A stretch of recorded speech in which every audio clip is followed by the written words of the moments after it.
It all began, but something else is beginning, isn't it? And that's Kari Lake's absolute bombshell of a case against the single most corrupt Secretary of State in the nation, Katie Hobbs. We've got some great news. Kari Lake has won the preliminary stages of her lawsuit. Maricopa County Superior Court Judge Peter Thompson has approved of Kari Lake's request to have ballots inspected as she prepares for her trial in her ongoing challenge to Katie Hobbs. As I understand it, Arizona law provides for a candidate challenging an election result to call for a ballot inspection to prepare for the suit, and the judge granted 3 of Lake's 4 demands. He's allowing the inspection of 50 random ballot-on-demand printed ballots, 50 random early ballots, and 50 random ballot-on-demand ballots marked spoiled. The one request he denied, for whatever reason, is that they would not be allowed to examine 50 random early ballot envelopes, which for me is unfortunate because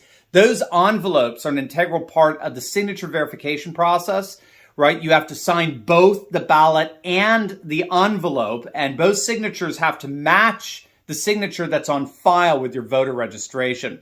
As I understand, all parties have they had until yesterday to submit their choice of ballot inspector to the court, and it looks like the next thing we'll see is some kind of evaluative process for the ballots, which of course Kari's side would have to agree to. Now remember, the key here in all of this is that Kari does not have to prove that any kind of election fraud took place. That's not what Arizona law requires.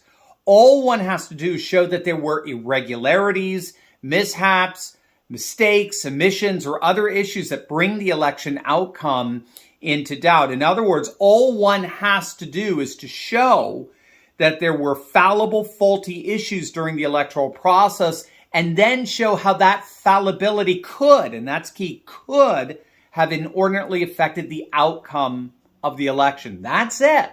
That's Kari Lake's case in a nutshell, as I understand it.